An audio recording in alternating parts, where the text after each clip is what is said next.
Hello, Mackie here, and welcome to day 3 of the Mid-Season Invitational Mid-Season Madness Recap. And let's be honest, normally I'll be doing it with Psychopathic Poro telling me all the drafts, and then me doing all the stats and analyzing all the stuff. And then I've realized, why bother?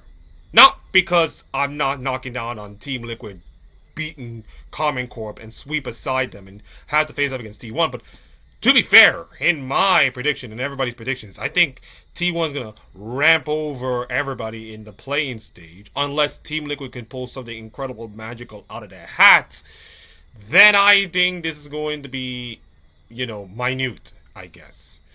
So, where do I begin? I think we have to begin by saying, I think Shynock pretty much said it best. And I think everybody in LEC is pretty much looking at this and saying, the LEC is pretty much a G2 region and probably nobody else. And I think I can explain this pretty simply. You look at every single team in the LEC and what do they have? Well, here's the thing. Karmine Corp and Koi are like the only two teams that can actually make internationals but have not proved themselves in the last 2 years. Or the last few years since the rebrand and the acquisition of Karmine Corp in the league that they are good enough to even compete against the Eastern teams. For Karmine Corp, that is now 4 times they lost to North America. It is not losing to the T1s and the LPLs of the world that really worries me. It's the fact that you can't even beat North America. You even acquired a North American player from their presence, and it's still not even enough.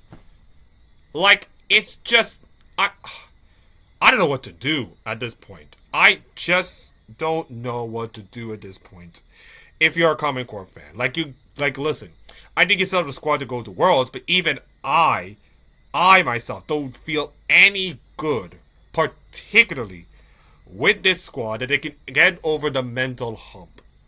And of course, the pressure from the fans and the expectations weighing on them is going to be really hard, especially for Kalist. And I hope that Kalist is going to be, get his mental right, and hopefully he'll be playing better than what he done against Team Liquid, because that was awful, man. That was an awful performance by his standards. In fact, let me just be brutally honest. I think this was a Fiesta series in more ways than one. Yes, you can look at the 3-0 scoreline and say Team Liquid won, but I don't even feel good about it. If Karmine Corp won, who cares? If Team Liquid won, great. If you're a North American fan, that's awesome, but who cares at the end? I think this was, as I mentioned in my predictions, a Fiesta series from start to finish. Neither team played pretty much clean in most parts, and you pretty much get the result that everybody's expected. You get the typical another 3-0. In fact, let's just be brutally honest. This is not the fourth 3-0 that we have seen in this MSI playing stage. Not the bracket stage, the playing stage. At this time last year, I think we got 4 sweeps. I think we got less than 4 sweeps last year, and compared to 9 best of 5s, and then you got a couple 3-1s.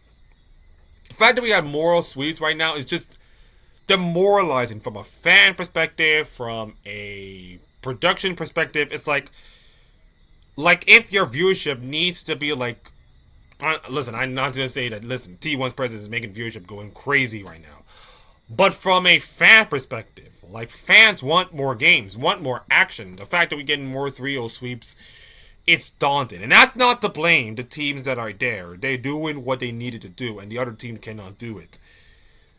But the fact that a sweep, let's be honest, I was ready for a 3-1, 3-2 kind of series. Fiesta back and forth, maybe T-Law will win it, and it'll be great. But the fact that it's 3-0 just made me blue-ball myself. Now, I'm going to say something positive about Team Liquid. I think Team Liquid did good. They did good. Jan was good. Jose de Dodo was good. And oh, by the way, please, for the love of God, do not give away Jose de Dodo Lee Sin. Jose de Dodo Lee Sin should be the ultimate permaban right now. Anybody who allowed Lee Sin to be on Team Liquid's side should be arrested for malpractice. Any coach who does that should be arrested on the spot.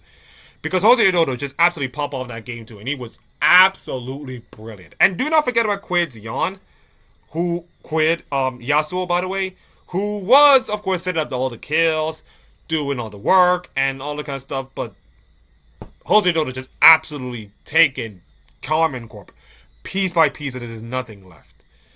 And then game 3 was kind of like, yeah, whatever. It just doesn't even feel great. I mean, Senna was actually doing damage. Yon on the Senna was pretty, like, not, like, they can't even kill Senna, to be honest. And she just scales and dominates and all the kind of stuff, and that was it. That was pretty much it. And I feel, if you're a North American fan, great, because you conquered Europe, you beat Karmine Corp, you did what Spawn said. It's like Spawn never lost to the EU, which is true. This is now the 4th time that Team Liquid has won against EU. Twice against Fnatic, one in EWC and MSI. The other, of course, against Karmine Corp in First Stand and at MSI. So at least you can say that under the Spawn and Yon leadership, they have never lost to EU. At least you got that going. The problem is, and I think Psychopathic Poro and every single community, is that can you beat T1?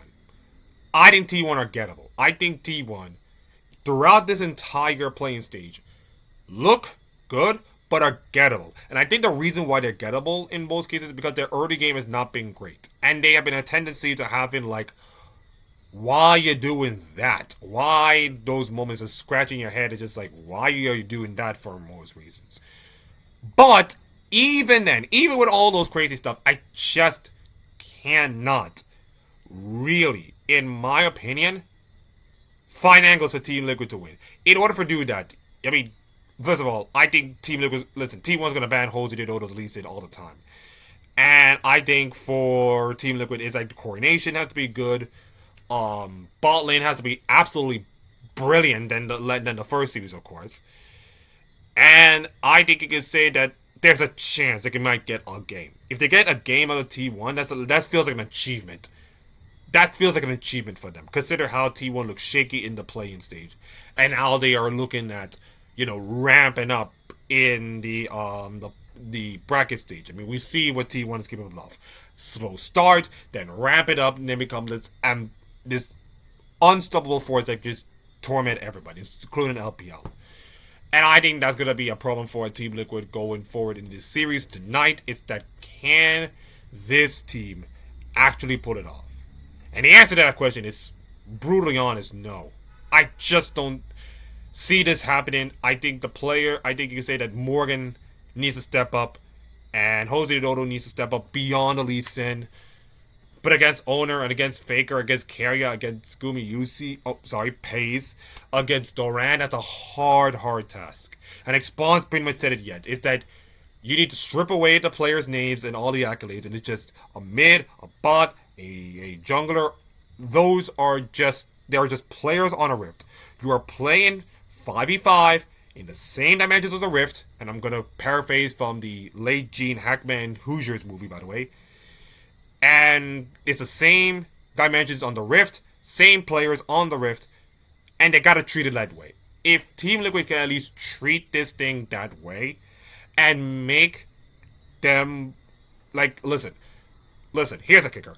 All the odds are pretty much stacked against them. The odds of this series is stacked way against them. No North American team has ever beaten a Korean team since 2018 when Cloud9 did it. And even then, no team has ever beaten an Asian team since 2019. And if they pull this off, if they pull this off in Korea of all places, against T1, it will be a national holiday right now. That will be an official national holiday.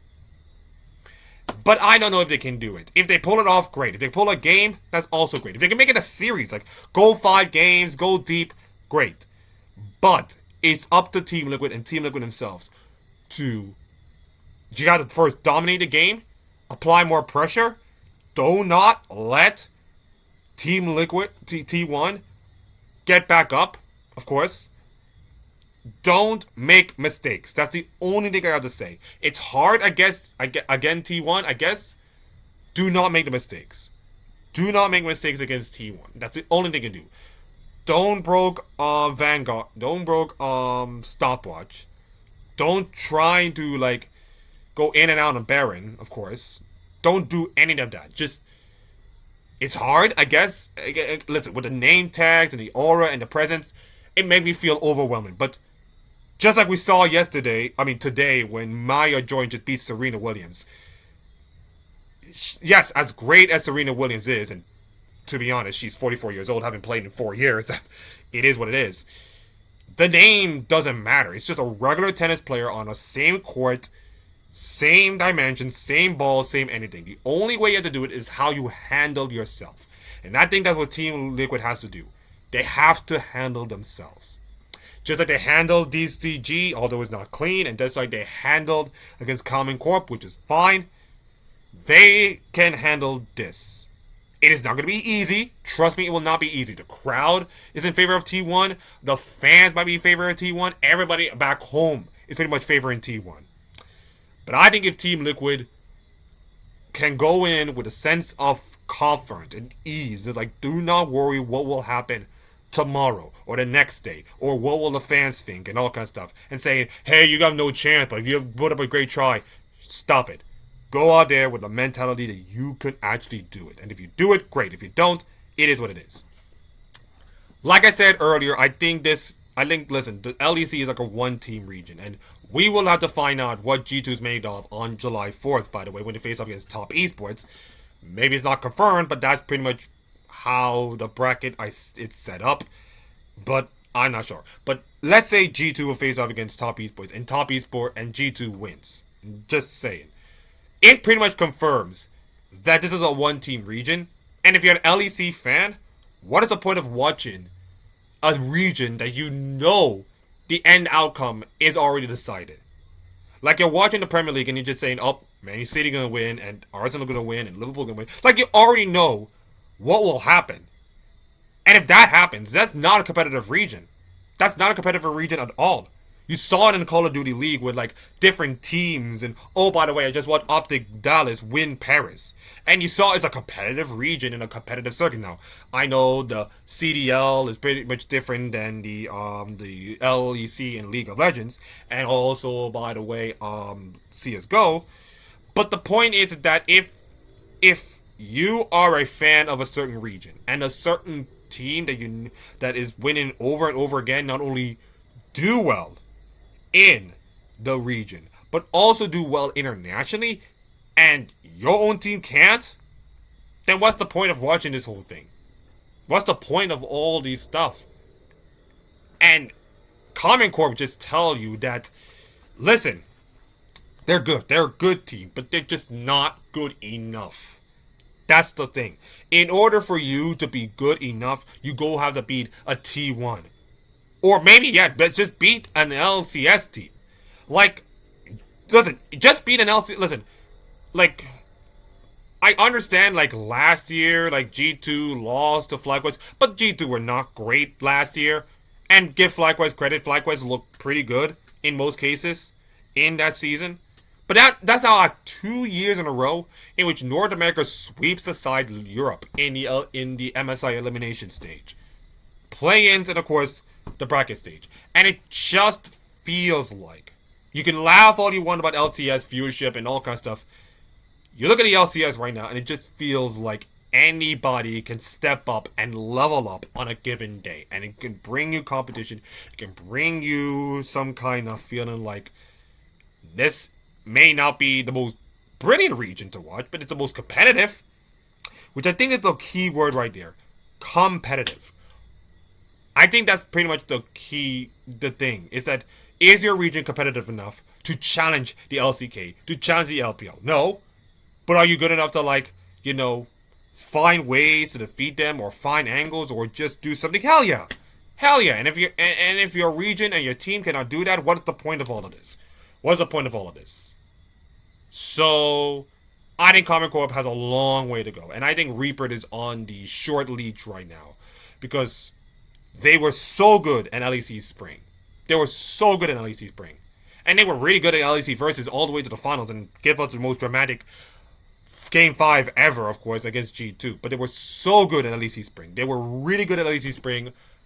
Going into the homestand, of course, the final homestand in Spain. And they collapsed. And yes, they didn't make the finals, of course, but they were competitive. But if you are competitive against G2 and you not translate that result into international events, again, what are you doing? What are you doing? And I think that's pretty much like Karmine Corp needs to do something ASAP, or this is going to be a pretty painful season. Not as painful as last season with the whole internal struggles and all kind of stuff, but really painful for the fans. So, yeah. Anyways, that's just me rambling about, talking about this series. I don't think there's nothing much to talk about, of course. It's just T-Law just dominating KC, winning the series 3-0, and now T-Law will have to face up against T1. I said that T-Law have a, 15% chance of at least getting the game. At least. I just want a series, man. We haven't had a series in a long time. In fact, the MSI Finals last year was the only time we get to see more than 3 games. We haven't seen that yet. And I hope for the sake of viewership and fans, we just want a good, close series. Maybe we do, but maybe we don't. Anyways, thank you all for watching. I will get my predictions out in about 2 hours from now, so that I will, pick who wins. I think many people do know who I pick. But, yeah. Anyways, like, comment, subscribe for this whole thing. Maybe I'll do more of the rambling stuff because, Psychopathic Poro is not going to be around doing the analysis because of other reasons. So maybe I can fly a little solo talking about all the matches and all kinds of stuff. So, yeah. Anyways, if you like this video, please like, comment, subscribe. We're closer to 100 subscribers, and I hope you love to see more League of Legends coverage, including MSI 2026. Until then, enjoy your night, sleep well, drink some water, get the pets neutered, keep the pet population growing, love yourself, love your parents, do all you can, and just reach for the stars. Thank you all for watching. Peace.